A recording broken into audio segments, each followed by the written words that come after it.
안녕하세요, 청취자 여러분.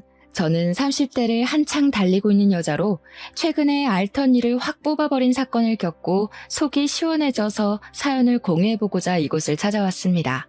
물론 여기에 올려진 사연 전부를 소개해주시는 건 아니라는 걸 알고 있지만 그래도 제 사연이 여러분들께 소개가 된다면 뿌듯하기도 하고 재미있을 것 같기도 하네요. 사람이 참 대외적인 모습, 겉으로 꾸며진 것만 보고 판단하면 안 된다는 것을 이 나이 먹도록 실감하지 못하고 있다가 이제야 알게 되었습니다. 제가 얼마나 바보 같은 삶을 살아왔는지를 깨닫고 알에서 깨어나오게 되었는데 아직도 알 속에서 꿈틀거리는 사람들이 많다는 걸 알게 되어 이렇게 글을 올려봅니다.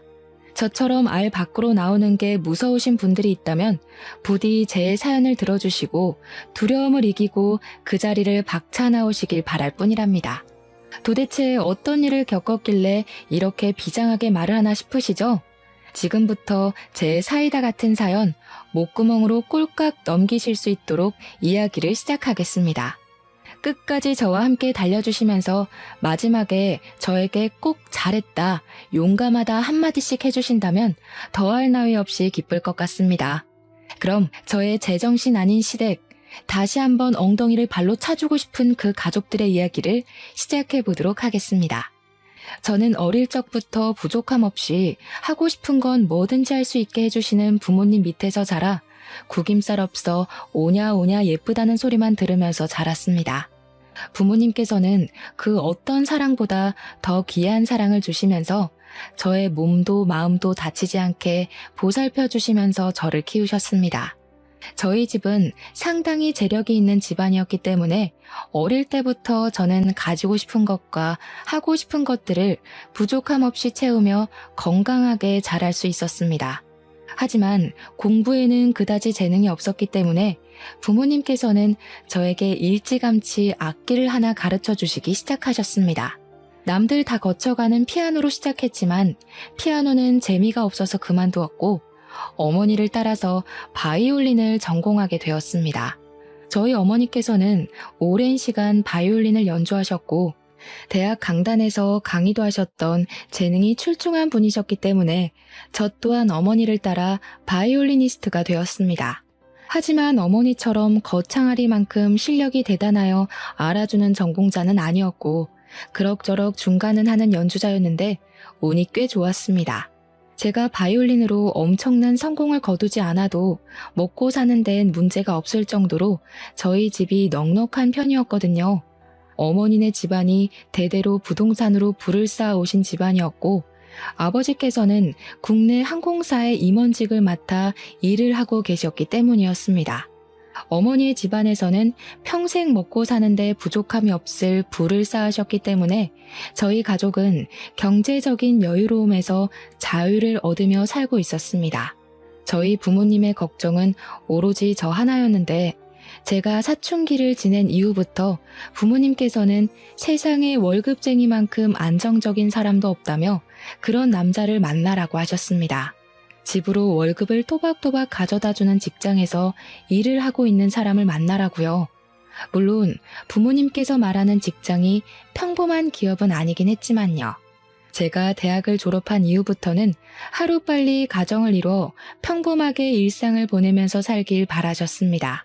제가 그렇게 모험적인 성격은 아님에도 불구하고 부모님 눈에는 평생 제가 어린아이로만 보이는지 든든한 남자를 만나서 부족함 없이 살길 바라셨습니다. 부모님의 등살에 저는 마치 결혼이 목표인 사람처럼 굴기 시작했고 제가 30살이 되자마자 선을 보러 다니기 시작했는데 마땅히 괜찮은 남자를 한 명도 만나지 못했습니다. 다들 하나같이 나이가 많거나 배가 나왔거나 머리숱이 많이 비었거나 나이가 비슷하면 성격에 문제가 있다거나 하는 불필요한 부분이 먼저 보이기 시작했습니다. 그러다 보니 선을 보러 다니는 것이 조금 지쳤고 제가 운명을 느낄 만한 사람은 이 세상에 존재하지 않는 건가 하는 생각까지 들게 되었습니다. 주위에서는 저에게 결혼정보업체에 가입을 해보라고 이야기를 하기도 하고 실제로 업체 측에서 가입 권유를 받기도 했었습니다. 하지만 그렇게까지 해서 돈을 써가며 남자를 만나고 싶다는 생각은 별로 들지 않더라고요. 선자리는 다 주변 지인분들께서 해주신 자리라 부담이 없기도 했고요.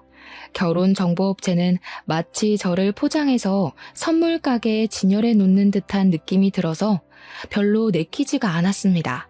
어머니께서 아는 사람들을 통해 선자리를 받는 게 오히려 인증 같은 것도 좀 더 확실히 되는 느낌이고 운명의 상대를 만나진 못했지만 희망을 걸고 있었습니다. 하지만 저는 30 중반이 막 넘어설 때까지도 괜찮은 사람을 만나지 못했고 제 친구들은 먼저 시집을 가 육아를 시작하게 되었습니다. 제가 눈이 높은 것도 아닌데 괜찮은 사람을 만나지 못하니 점점 자존감이 떨어졌고 친구들도 저에게 아무나 만나라는 식으로 이야기를 하더라고요. 동화 속 주인공도 아닌데 한눈에 반할 만큼 괜찮은 왕자님을 어디서 만나겠냐며 적당히 조건 보고 결혼을 하라는 소리를 들으니까 점점 그렇게 해야 하나 하는 굴레에 갇히게 되었습니다. 그러던 어느 날 어머니 지인분이 정말 괜찮은 사람이 있다고 한 번만 만나보라고 어머니를 통해서 자리를 마련해 주셨습니다. 그 자리에서 만나게 된 사람이 바로 제 남편이었는데 처음에는 남편의 인상이 강렬하고 선이 두꺼운 마초 같은 남자 이미지라서 호감이 가긴 했습니다. 저는 비리비리한 사람보다는 체격도 좋고 얼굴선이 굵어서 진하게 생긴 사람을 좋아했는데 남편이 딱 제 이상형에 가까운 얼굴을 가지고 있었거든요. 매너도 깔끔하고 성격도 좋고 저에게 잘 맞춰주는 사람이라 괜찮다 싶어서 2번 더 만나게 되었는데 남편이 5번째 만남에 저에게 그러더라고요. 이렇게 의미 없게 만나봐야 서로에게 가식적인 모습만 보여주게 될 것 같으니 이런 단계를 전부 건너뛰고 결혼을 하자고 말입니다. 고백도 얼마나 마초 스타일로 하던지 저는 홀라당 반해버리고 말았습니다. 그 전에 만났던 뭔가 하나씩 부족했던 사람들과 비교했을 때 제 남편은 백마탄 왕자님이나 다름없는 사람처럼 보였습니다. 외적인 모습에서만 봐도 자기 관리가 잘 되어 있고 입고 다니는 옷도 멀끔하고 패션 센스도 있었고요. 경제적으로도 무척이나 안정되어 있는 사람이었습니다. 제 남편 직업이 변호사거든요. 제가 만났던 그저 그런 회사에 다니는 사람들과는 비교가 되지 않는 직업이었습니다.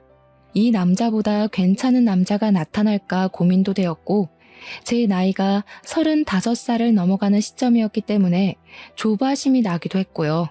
무엇보다 제가 철이 좀 없는 스타일이라 탱자탱자 놀기만 했고 바이올린만 그나마 열심히 하긴 했는데 바이올린으로 성공하지도 못했거든요, 사실. 영혼을 실은 그런 실력을 가진 사람은 아니라서 유명한 연주가도 아니었고 평범한 교향악단에 소속되어 있는 사람이었어요.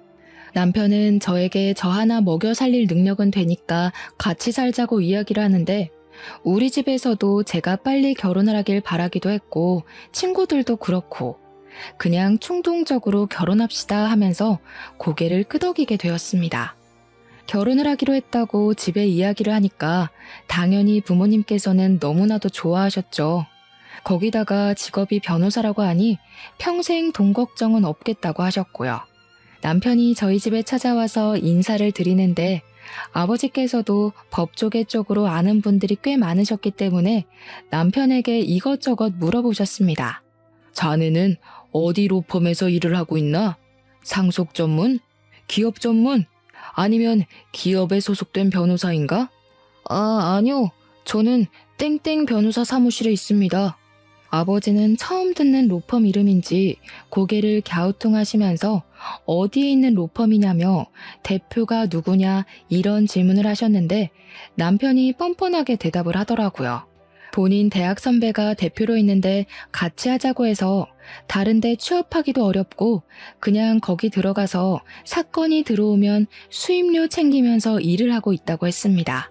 저도 남편이 변호사라는 것만 알고 있었지 한 달에 얼마를 버는지 얼만큼 일이 들어오는지까지는 모르고 있었기에 조금 놀랐죠.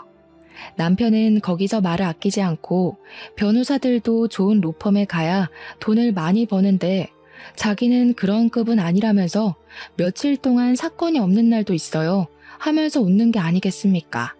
그 말을 듣자마자 아버지의 표정이 상당히 미묘하게 구겨지는데 사건이 없으면 수임료도 없는 거니까 한마디로 무급이라는 소리를 하고 있는 게 아니겠습니까? 저는 남편이 너무 솔직하게 모든 걸 털어놔버린 바람에 놀라서 사례가 들리고 말았고 연신 기침을 뱉어야 했습니다. 그 이후에 상견례 자리를 가지게 되었는데 그 자리에서 이런저런 이야기를 나누다가 남편의 사무실에 사건이 없다는 이야기가 다시 한번 나오게 되었습니다. 남편은 부끄러움도 없는 건지 자신이 돈을 많이 벌지 못하는 변호사임을 계속 강조했고 부담스럽게 저희 집에 잘 부탁드린다는 이야기를 하더라고요. 아무래도 아버지께서 이리저리 아는 분들도 많으시고 국내 유명 항공사의 임원으로 계시니 콩고물이 떨어지기를 바라는 것 같았습니다. 저는 그 상견례 자리에서 그런 이야기가 나오는 것에 불편함을 느끼고 남편에게 조용히 그만하라는 식으로 이야기를 했는데 그걸 시모가 본 것 같았습니다. 시모가 눈을 뾰족하게 뜨면서 그 자리에서 저에게 핀잔 섞인 말투로 이야기를 하더라고요. 변호사 되는 게 뭐 쉬운 일인 줄 아니? 사건이 없으면 세상이 평화롭고 좋다는 뜻인 거지. 앉아서 악기만 다룬 애가 이 섬세한 직업을 뭘 알겠니? 악기를 다루는 일이 얼마나 섬세한 작업인데 우리 딸에게 그런 소리를 하십니까? 시모가 저를 꾸짖듯이 이야기를 하자 어머니께서 순간 발끈하셔서 시모에게 한 소리를 하셨습니다. 웃기게도 저를 잡아먹을 듯이 이야기하던 시모는 어머니께서 개입을 하자 바로 깨갱하시면서 서둘러 다른 주제로 말을 바꾸시더라고요. 어머니께서는 은근히 불편해하시고 시모는 눈치를 보는 상황이 지속되었지만 상견례 자리인 만큼 결혼에 대한 이야기를 나눠야 했기에 아버지와 시부는 조율을 하셨습니다. 결혼식은 어디서 할지, 손님이 몇 명이나 올지, 청첩장은 얼마나 찍을지 그런 상투적인 이야기가 오가고 식사 자리가 마무리되었습니다. 끝까지 어머니께서는 불편해하셨고 시모는 우리 집이랑 사돈을 맺고 싶긴 했는지 그런 어머니의 비위를 맞추시더라고요. 집으로 돌아오는 길에 어머니께서는 악기하는 걸로 트집을 잡는 집안이랑은 사돈 맺기 싫다고 말을 하셨는데 아버지께서 그런 어머니를 진정시키셨어요. 옛날 사람들은 악기하는 걸 그렇게 볼 수 있다고 노동이 최고인 줄 아는 사람들이 있지 않냐면서 그냥 이해하자고 하셨습니다. 아무튼 구색 맞출 거 다 맞춰서 결혼을 했는데 저는 결혼을 하고 나서 저에게 그런 10월대가 열릴 것이라는 생각은 꿈에서도 해본 적이 없었습니다. 신혼여행을 다녀왔는데 남편에게 누나가 둘이 있었단 말입니다. 그러니까 저에게는 신우가 되는 사람들인데 상상보다 더 뻔뻔한 철면피들이었습니다. 저한테 절대로 자기네들은 신우집 같은 거 안 한다고 할 생각도 없다고 하더니 신혼여행 다녀오자마자 선물은 없냐고 저보다 봉투를 더 반기더라고요. 제가 혹시 몰라서 사놓은 선물을 드렸거든요.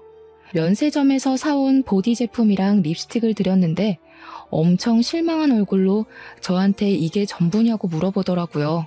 그럼 뭐 제가 신우들 주려고 백이라도 사와야 했었나요? 하고 말을 하고 싶었지만 꾹 참고 그게 요즘 유행이래요 하면서 얼버무렸습니다. 신우들이 저한테 본인들 나이가 40을 넘겼는데 지금 유행 따지게 생겼냐면서 구시렁거리더라고요. 자기들 나이에는 비싼 게 최곤데 하면서 둘이 손발이 어찌나 척척 잘도 맞던지 저한테 뭐라 할 때만큼은 절친 같았습니다. 시자 노릇 같은 거 안 할 거라고 하더니 안 하기는 개뿔이죠. 그러더니 신우가 저한테 요즘 유행하는 애들이랑 거리가 먼 것 같은데 별걸 다 챙긴다고 하더라고요. 제가 왜요? 하고 물어보니까 손톱에 네일아트 같은 것도 하나도 안 한다면서 누가 요즘 그렇게 손톱을 바짝 깎냐고 하더라고요. 원래 악기하는 사람들은 손톱 기르면 안 되거든요. 그래서 악기를 해서 그렇다고 이야기를 했죠. 근데 시모가 싹 대화에 끼어들더라고요.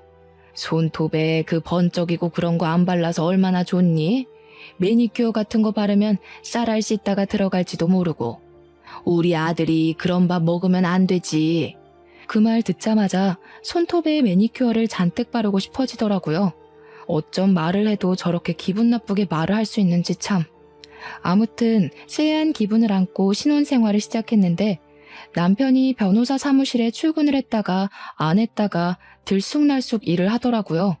저는 교향악단에 소속되어 있었기 때문에 일주일에 5번씩 연습실에 나가야 했는데 시간이 유동적인 편이긴 했거든요. 오전 10시부터 오후 4시까지 연습을 하러 나갔죠.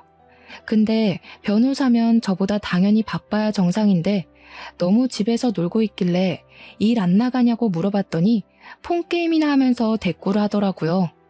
요즘 일이 없어서 파리만 날려. 우리 사무실 월세 못 내가지고 건물주가 문 닫아버렸잖아. 뭐 잠금 장치 걸어놨던데? 그래서 출근 못해. 저는 그 말에 너무 어이가 없어서 다시 한번 물어봤는데 돌아오는 대답은 똑같은 소리였습니다.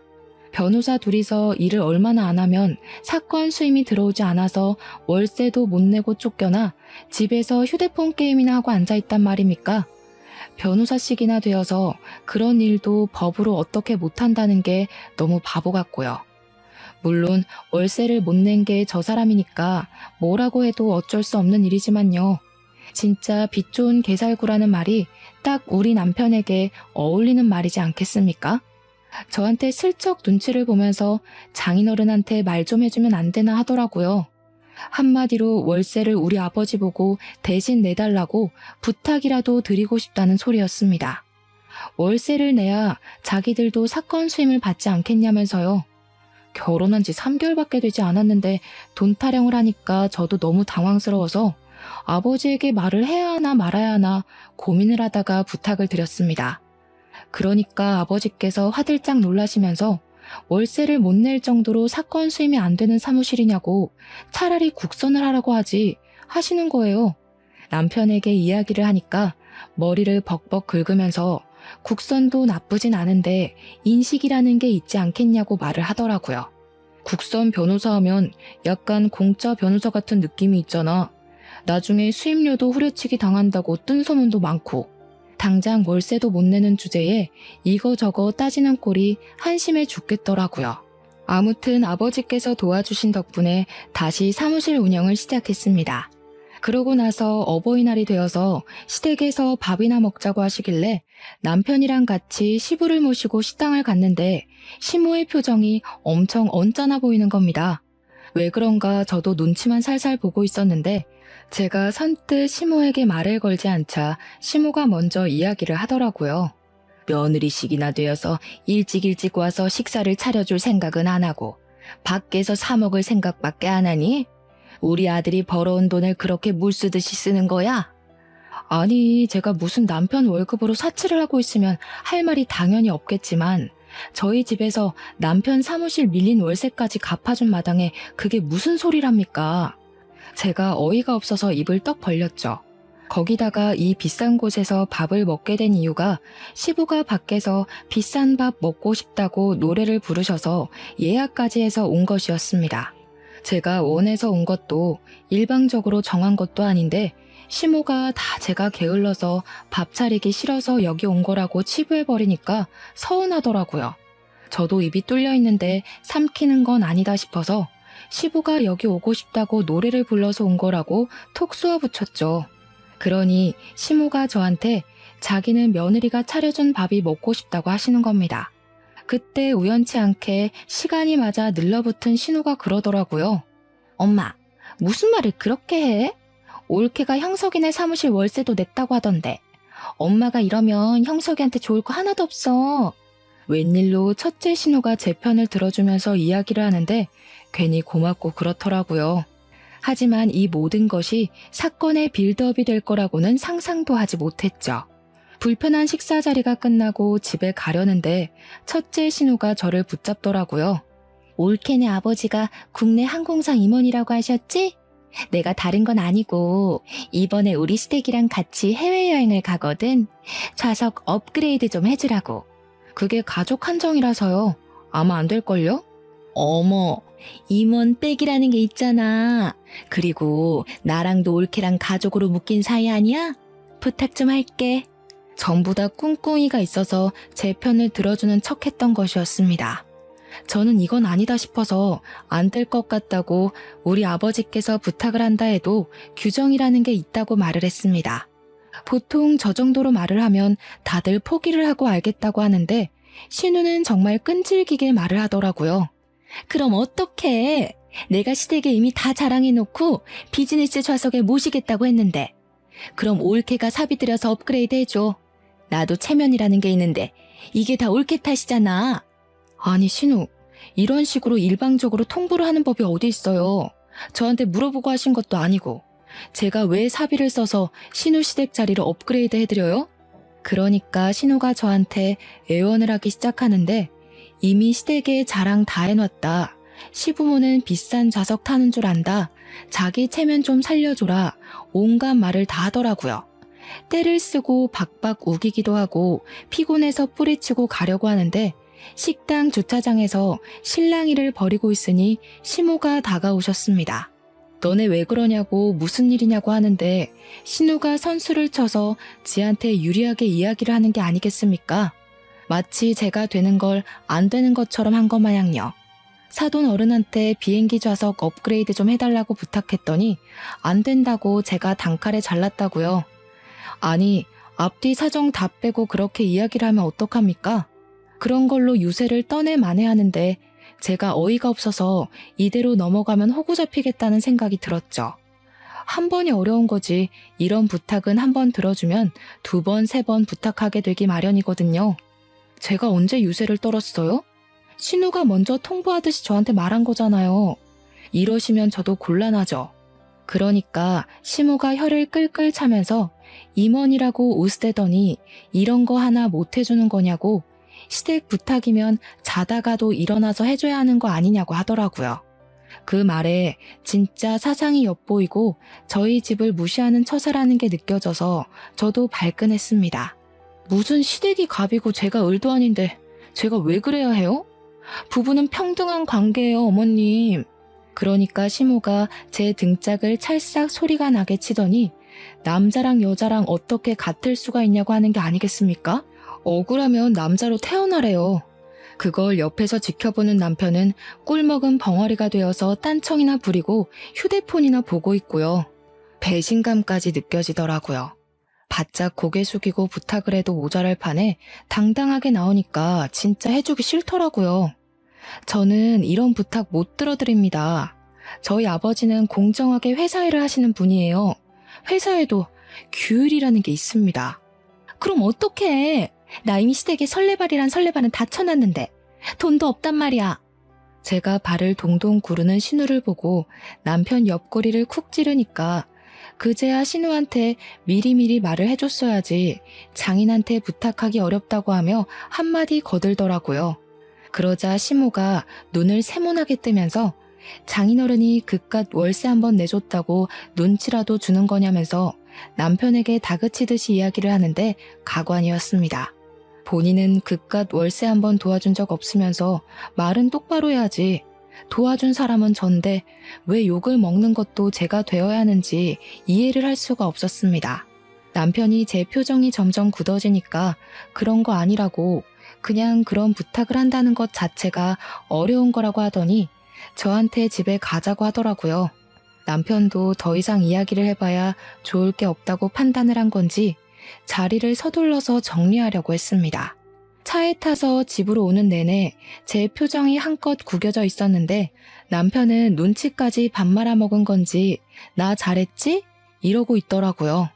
그러면서 자기도 할 만큼 했으니까 저한테 아버지한테 부탁이라도 한번 해보라고 만약 비즈니스로 업그레이드 되면 서로 좋은 거 아니냐고 하더라고요.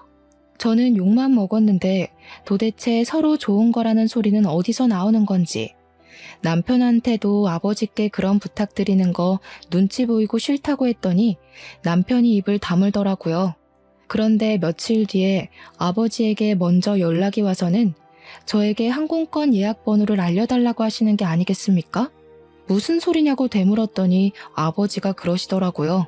사위가 연락 와서는 신혼에 가족여행 가는 거 좌석 업그레이드 좀 해달라고 하던데 그 정신 나간 인간이 저희 아버지께 자기가 연락을 해서 좌석을 업그레이드 해달라고 한 것이었습니다. 염치도 없게 말입니다. 제가 속상해 죽겠다고 아버지는 왜 그거 해주신다고 해가지고 나를 더 화나게 만드냐고 했더니 아버지께서 껄껄 웃으시는 겁니다. 좋은 게 좋은 거 아니겠냐고. 시댁 눈치 보는 거보다야 그냥 한번 해주는 게 낫다는 식으로 말씀을 하셨습니다.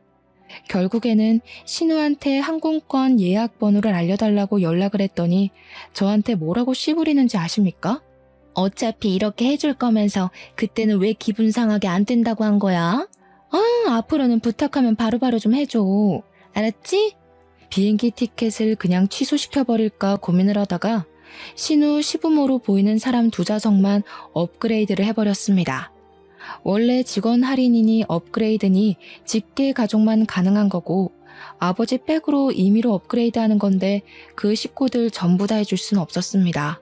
그러니까 여행에 다녀와서 신우가 저한테 쪽팔려 죽는 줄 알았다고 난리 법석을 떠는 게 아니겠습니까? 자기들도 당연히 비즈니스 좌석 해줄 줄 알고 한껏 으스댔는데 시부모 자리 2개만 해줄 수 있냐고 하면서 그렇게 안 봤는데 올케 뒤끝 대박이라고 하더라고요. 해준 걸 감사하게 생각할 줄도 모르고 말입니다. 좌석값만 2배 차이가 나는데요. 그러면서 면세에서 제 선물 하나를 안 사온 거 있죠? 아니, 우리 아버지께서 좌석 업그레이드를 규정까지 어겨가며 해주신 건데 빈손이 말이나 되냐고요. 적어도 우리 아버지 선물로 양주 한 병 정도는 사와야 하는 거 아니냐고 남편에게 불이 나게 따졌습니다. 그러니까 남편이 속 터지게 장인어른 부자잖아. 양주값이 한두 푼도 아닌데 부담됐나 봐 하는 거예요. 우리 아버지 덕분에 비행기 좌석값 절약했으면 당연히 그런 성의는 보여야 하는 거 아니냐고 했더니 지네 누나가 그럴 돈이 있었으면 돈 주고 비즈니스 끊고 가지 않았겠네요. 그러면서 장인어른도 치사하다고 누나 좌석까지 업그레이드 해주지 이러고 있는 거예요. 진짜 상식이라는 게 없는 사람인가 싶었습니다. 그 이후에는 한동안 또 조용하게 잘 지내고 있었습니다. 조용할 땐 그렇게 평화롭고 행복할 수가 없어요. 하지만 간혹 가다가 시모가 연락해서는 우리 아들 밥은 잘 챙겨주고 있는 거 맞냐? 빨래는 제대로 해주고 있냐? 옷은 꼭 다려줘라 할 때마다 속이 뒤집어지곤 했습니다. 꼭 끝에는 우리 아들이 무려 변호사씩이나 되는데 잘 모시고 살아라 하면서 끊으시거든요. 월세도 못 내는 변호사인데도요. 그렇게 결혼한 지 8개월 차가 되었을 때 차를 받게 되었습니다. 그 차가 무슨 차냐면요. 우리 아버지께서 남편이 국산 중고차를 타는 거 보고 이제 우리 집 식구가 됐고 변호사인데 결혼 선물로 차 한 대를 사주고 싶다고 하셔서 구매한 겁니다. 무려 외제차를 일시불로 턱하니 사서 주셨고 물론 명의는 제 명의지만 남편이 출퇴근할 때 타고 다니라면서 사주신 차였습니다. 차를 받았으니 보험을 가입하는데 제가 운전자 부부 특약을 넣으려고 했었거든요. 제 명의라서 보험자 명의는 저여야만 하고 남편이 타고 다닐 차니 부부 특약이 딱이다 생각했죠. 그런데 남편이 굳이 모든 운전자가 가능한 비싼 보험을 들으라고 하는 게 아니겠습니까? 이해가 안 가서 왜 그래야 하냐고 물어봤습니다. 아니, 내가 외제차를 결혼 선물로 받았다고 자랑을 했더니 우리 둘째 누나가 타보고 싶다고 난리를 치잖아. 우리 아빠가 사준 차를 왜 둘째 신우가 타보고 싶어 해? 그럼 조수석에 태워. 운전을 시킬 필요가 있어? 우리 누나 차 봤지? 엄청 오래된 경차잖아. 가끔 놀러 갈 때 기분 내고 싶다고 차 좀 빌려달라고 하길래 알겠다고 했거든. 이게 네 차야? 우리 아빠가 내 명의로 사준 차야. 너 출퇴근할 때 쓰라고 사준 차지만 내 명의 내 차라고. 그래, 말 잘했다. 장인어른이 나랑 결혼했다고 나 타라고 사준 차잖아. 나 타라고. 너 진짜 돈 가지고 사람 치졸하게 만드는 구석이 있다? 당신이야말로 너무한 거 아니야? 어떻게 새 차가 나오자마자 신우를 빌려준 애 만에 그런 소리를 할 수가 있어. 당신 출퇴근할 때 기살라고 사준 차라고. 신우들한테 빌려주지 말고 절대로 난 싫으니까 보험은 내가 알아서 들 거야. 알겠어? 저도 너무 화딱지가 나서 남편한테 소리를 지르면서 이야기를 했습니다. 그러고 나서 운전자 부부만 가능하게 보험을 넣고 몇 주간 별 탈 없이 시간을 잘 보냈단 말입니다. 하루는 어머니께서 차 구경도 하고 싶고 얼굴도 보고 싶으니까 근교에 있는 카페에 가자면서 주말에 연락을 하신 거예요. 저랑 남편이랑 둘 다 같이 나오라고 맛있는 거 먹고 기분도 내자고 하면서 시간 약속을 잡으시길래 남편한테 이야기를 했습니다. 어머니께서 나오라고 하니까 준비하라고 했더니 남편이 엄청나게 당황하면서 오늘? 지금? 당장? 갑자기 이러면 어떡해? 하는 겁니다. 왜 그러냐고 어차피 오늘 일정도 없고 집에서 그냥 놀고 먹는 거보다 밖에 나가서 바람 쐬는 게 좋지 않겠냐고 했더니 남편이 제 눈치를 보더라고요. 밖에 나가기 귀찮은데 그냥 쉬고 싶은데 하면서 문구적 거리는데 빨리 옷 입고 나오라고 차키 내놓으라고 시동 걸고 기다리겠다고 했습니다. 그러자 남편이 딴청을 부리기 시작하는데 느낌이 진짜 쎄하게 들더라고요. 차키 어디 있냐고 재차 물어보는데 대답을 하지 않길래 설마 신우한테 빌려준 거냐고 물어보니까 남편이 그러더라고요. 누나가 조카들이랑 조카 친구 가족이랑 놀러를 가는데 차 좀 빌려달라고 하는데 그럼 어떡해. 짐도 워낙 많고 또 경차라서 고속도로 달리기가 위험하다고 하는데 조카들 사고라도 나면 큰일이잖아. 네가 책임질 것도 아니고. 도대체 내가 책임을 왜 져야 하니? 그러면서 부부싸움을 제대로 하게 되었습니다. 너무 염치 없다. 보험은 어떻게 한 거냐? 왜 나한테 상의 한마디도 없이 그런 짓을 하는 거냐고, 나를 우습게 보는 거냐고 소리를 꽥꽥 지르면서요. 남편도 할 말이 없고 자기 자존심은 상하니까 저한테 친정 식구들을 만나든 말든 마음대로 하라면서 방문을 쾅 닫고 들어가는 게 아니겠습니까? 결국 저는 너무 짜증나서 아버지께 전화를 걸어서 저를 좀 데리러 와달라고 부탁을 드렸습니다. 제가 짜증나서 정신 나가겠다고 막 울어대니까 부모님이 저 데리고 드라이브를 시켜주셨어요. 그리고 그 자리에서 모든 이야기를 털어놓았습니다. 어머니께서는 정말 경우 없는 집안이 아닐 수가 없다면서 날이 갈수록 마음에 드는 구석이 없다고 화를 씩씩 내셨고 아버지는 아무 말씀도 없으셨습니다. 결혼한 지 1년도 채 되지 않은 시점에 이런 일이 생기니까 저도 너무 속상했습니다. 그런데 진짜 더 짜증이 나는 건 첫째 신우고 둘째 신우고 둘 다 염치는 밥 말아먹은 문외한이라는 점이었습니다. 둘째 신우가 차 빌려가는 거 말고는 다른 문제가 없었기에 그나마 정상인가 싶었는데 그것도 아니더라고요. 둘째 신우가 시집을 제일 먼저 가서 딸이 하나 있었는데 그 시조카가 초등학교 3학년이었습니다. 저한테 악기를 배웠으면 좋겠다고 하면서 저에게 자기 딸이 잘하는 악기를 찾아달라는 게 아니겠습니까? 저만 해도 이것저것 다 배워보고 결정을 했던 거라 신우에게 이야기를 했더니 막무가내로 저에게 악기를 찾아달라고 생떼를 쓰더라고요. 시조카가 뭘 잘할지 제가 어떻게 알겠냐고 하면서 저도 바이올린 말고 다른 악기는 다룰 줄 모른다고 거절을 했더니 글쎄 저에게 교향악단에 한번 데려가 주래요. 거기 가면 악기 많지 않냐면서 한 번씩 해보면 찾을 수 있지 않겠냐는 겁니다. 진짜 쇼킹하죠? 다른 악단 사람들의 악기를 한 번씩 연주해보게 하면 어울리는 악기를 찾을 수 있지 않겠냐는 말이 너무 비상식적이고 무식하게 들렸습니다. 여기 계신 분들 다 프로이시고요. 자기 악기를 남의 손에 맡기는 일은 절대로 하지 않으세요. 그러니까 까다롭게들 군다면서 구시렁거리는데 그 정도는 상식 아닌가 싶더라고요. 뭐든 자기 손 탄 물건은 남에게 빌려주지 않는 법이지 않겠습니까?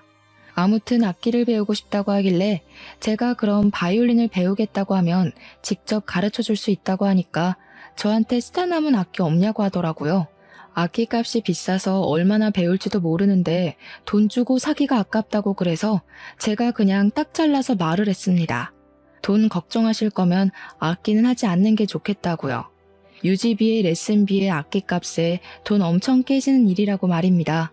그 이후에 돈이 많이 든다는 말에 오기가 생긴 건지 뭔지 저한테 음악 쪽 일을 시키고 싶은데 싸게 후려칠 수 있는 방법 좀 알려달라고 둘째 신우가 쪼아대고 첫째 신우는 둘째 신우만 차 빌려주냐고 본인들도 빌려달라고 닥달을 하고 거기다가 시모는 자기 아들이 왜 이리 말랐냐면서 변호사 마누라씩이나 됐으면 사건을 좀 턱턱 물어와야 하는 거 아니냐면서 제정신 아닌 소리를 아무렇지 않게 하더라고요. 결혼한 지 1년쯤 되었을 때 저는 빠질 데도 없는 살이 5kg나 빠져 있었습니다. 보다 못한 우리 어머니께서 이혼하고 다시 집으로 돌아오라고 하셨고요. 제가 교행 악단 정기 공연을 준비하는데 계속 전화해서 방해하고 일을 시키려고 하고 마음에 안 드는 티를 팍팍 내니까 너무 지쳐버린 거죠. 남편이 중재라도 하면 다행인데 계속 우리 가족한테 그것도 못해줘? 이 말만 반복하고요. 참는 자에게 복이 있다고 정말 제대로 기가 막히게 복수를 하면서 새 인생 찾아갈 기회가 생겼습니다. 저희 결혼 1주년 기념일쯤 시부모님 결혼 40주년이랑 겹치는 바람에 온 가족이 해외여행을 가자고 말이 나온 겁니다. 당연히 저에게 온 가족 좌석을 비즈니스로 업그레이드 해오라며 항공권 구매까지도 저에게 해달라고 하더라고요. 뿐만 아니라 호텔도 예약해라, 일정도 짜놔라, 전부 다 최고급으로 해오라고 하는데 돈은 한 푼도 안 주더라고요. 제 돈으로 다 예약하라고 자기들은 몸만 가겠다는 거죠. 열받아서 부모님께 이야기하고 이혼하겠다고 하니까 어머니께서 곱게 이혼해주면 안 된다고 판을 짜기 시작하셨습니다. 비행기는 편도로만 끊어놓고 좌석도 날개 쪽 좌석으로 제일 시끄럽고 풍경도 안 보이는 곳으로 구매를 했습니다. 호텔도 엄청 고급스러운 호화호텔 옆에 딸린 허름한 2성급 비즈니스 호텔로 잡았는데 모텔보다 못한 수준이더라고요. 여행 준비는 제가 하겠다며 시댁에 떵떵 큰 소리를 쳐놓고 고급 호텔에 비즈니스 좌석을 끊어놓은 것처럼 뻥까지 쳤습니다. 그리고 여행 당일에 공항에 모여서 출국 심사를 하는데 제가 일부러 유효기간이 만료된 옛날 여권을 들고 갔습니다. 당연히 심사에서 걸리게 되었고 저는 만료된 여권으로는 비행기를 탈 수 없다고 쫓겨나게 되었습니다. 시댁 식구들이 다들 한 소리씩 하는데 웃음을 꾹 참고 집에 새 여권 있으니 다음 비행기를 타고 가겠다고 먼저 들어가 계시라고 이야기를 했습니다. 우리 연세 쇼핑하기로 했잖아. 나 카드 없는데. 카드 줘. 저는 고분고분하게 미리 전날 정지시켜 놓은 신용카드와 해외 나가서 밥 사 먹고 있으라며 선불 카드를 남편 손에 쥐어주었습니다. 비행기 타러 들어가는 걸 배웅하자마자 바로 변호사 사무실로 달려가서 이혼 소송을 시작했고요. 면세 쇼핑 중인 건지 남편이 전화가 와서는 카드가 안 긁힌다고 뭔가 잘못된 것 같다고 하길래 놀란 척하면서 알아보겠다고 연기를 했습니다. 정지된 카드로 뜬다고 호들갑을 떨길래 일단 당신 카드든 신호카드든 아무거나 긁으라고 이야기를 하면서 막 달래주었죠. 웃음 참느라 혼났네요. 그러더니 2시간 뒤에 전화가 와서는 이번에는 비행기 좌석이 이상하다고 하는 겁니다. 비즈니스 좌석이 아니라 일반석, 그것도 날개 쪽으로 배정을 받았다면서 빨리 장인어른에게 연락을 해보라고 하더라고요. 10분 뒤에 아무렇지 않게 연기를 하면서 남편에게 전화를 걸었습니다. 어떡하지? 비즈니스 좌석을 산 사람들이 많아서 우리처럼 공짜로 타려는 사람들은 뒤로 밀려서 일반석에 배정을 받게 된 거래. 다들 구시렁거리는 소리가 전화기 너머로 들리더라고요. 진짜 얼마나 웃기던지 눈물까지 났습니다. 저는 숙소는 땡땡 호텔로 찾아가면 된다고 마지막 피날레까지 전해준 뒤 이혼 소장을 접수하고 짐도 전부 친정으로 옮겨버렸습니다. 포장이자까지 미리 예약해서 처리하니 편하더라고요. 그리고 나니까 새벽 2시쯤 해외에 도착한 남편에게서 다시 한번 전화가 걸려왔습니다. 진짜 이거 왜 이래? 호텔에 왔더니 예약 내역이 없대. 일단 우리 밥 먹으러 왔어. 그래? 그럼 그 호텔 옆에 보면 진짜 작고 허름한 호텔이 하나 있을 거야. 거기 가봐. 예약된 거 있을걸? 뭐라고? 제정신이야? 그 옆에 다 쓰러져가는 폐가 같은 저 건물이라고? 엄마, 일단 이 카드로 밥값부터 계산해봐. 그러면서 자기들끼리 우왕좌왕하는데 시모는 이 카드 안 긁힌다는 것 같은데 얘 뭐라는 거냐 하는 소리가 막 들리더라고요. 말도 안 통하는데 되는 일이 하나도 없다면서 시부모의 남편의 신혼의 가족들까지 전부 난리가 나는 소리를 전해 들었습니다. 다들 영어 한마디를 제대로 하는 사람이 없는 건지 계속 의사소통이 안 된다고 불평을 하길래 제가 친절하게 설명을 해주기로 마음먹었죠. 빈대처럼 들러붙는 당신네 가족들 전부 쫓아내기로 했어. 집 정리도 다 했고. 이혼 소장 보냈으니까 한국 돌아오면 확인해. 여권 일부러 만료된 거 들고 갔는데 눈치 못 채더라? 표지색이 다른데. 그리고 비행기? 내가 정신 나갔다고 10명짜리를 전부 비즈니스로 끊니? 너네 가족 염치 없다. 호텔도 나보고 방 4개를 잡으라고? 허름한 모텔로 1박만 예약 잡았으니까 내일부터는 호텔도 알아보도록 해. 아, 맞다. 면세점에서 쓰라고 준 카드는 정지된 카드니까 버리고 선불 카드에는 특별히 10만 원 넣어왔으니까 맛있는 거 사 먹어. 돌아오는 비행기 티켓도 알아서 끊어서 와. 그랬더니 야 난리가 났더라고요. 바로 전화 끊어버리고 무음으로 돌려뒀습니다. 제가 전화를 받지 않으니 문자로 욕을 보냈다가 돈 좀 빌려달랬다가 미안하다고 했다가 또 욕을 하다가 무슨 모노드라마 보는 줄 알았습니다. 그 사달이 난 지 딱 3일이 지나서 친정집으로 시부모와 남편이 찾아왔더라고요. 우리 부모님께서 태연하게 무슨 일이냐 하니 시모가 씩씩거리면서 저 못 베어 처먹은 이러는데 우리 어머니께서 남편의 뺨을 제대로 치셨습니다. 뭐? 못 베어 처먹어? 누가? 내 딸이? 어디 빈대 같은 거지 새끼들이랑 사돈을 맺어가지고 여기 와서 난리 그만 피우고 이혼 소송 준비나 잘하셔. 위자료며 뭐며 우리 변호사가 최고액으로 때릴 테니까. 이번 여행에서 돈 좀 썼을 텐데 준비 잘하라고. 그러고는 소금 어딨냐 하길래 제가 굵은 소금 한 포대기를 드리니 그걸 전부 시부모와 남편에게 쏟아 부으시더라고요. 시모가 악소리 한번 못 내고 쫓겨나고 나서는 문 앞에서 고래고래 소리를 지르면서 문 열어 죽여버릴 거야 하면서 한 30분을 안 가고 버티더라고요. 결국 옆집에서 시끄럽다고 경찰에 신고를 했고 출동한 경찰이 시부모와 남편을 잡아갔습니다. 그 이후에 남편은 이건 아니다 싶었는지 찾아와서 빌고 연습실까지 쫓아오고 했는데 그때마다 경찰을 부르고 스토커로 신고를 넣었습니다. 그게 누적이 되니까 이혼 소송에서도 유리하게 작용을 하더라고요. 저는 소송을 시작한 지 4개월 만에 이혼을 했고 위자료도 1,500만 원을 받게 되었습니다. 제가 시댁에 쏟아부은 돈에 비하면 얼마 안 되는 돈처럼 보이긴 하지만 그래도 해치워서 속이 얼마나 시원한지 모릅니다. 이혼한 지 지금은 8개월 정도 지났는데 전 남편은 그때 해외에 나가느라 쓴 카드값을 갚아내느라 난리도 아니라고 하더라고요. 사건이 잘 잡히지 않은 탓에 국선 변호사 자리에 들어가고 싶다고 난리를 친다던데 신우들이고 시댁이고 서로 나몰라라 하고 덤터기를 다 전 남편에게 씌웠대요. 그리고 저한테 돈 좀 빌려줄 수 있냐고 연락이 왔는데 말이죠. 제가 정신 나간 것도 아니고 빌려주겠나요? 바로 차단부터 넣었습니다. 전전긍긍하는 모습을 보니 웃겨 죽겠더라고요. 이래서 수준 차이가 나는 사람을 만나면 안 된다는 걸 깨닫게 되었습니다.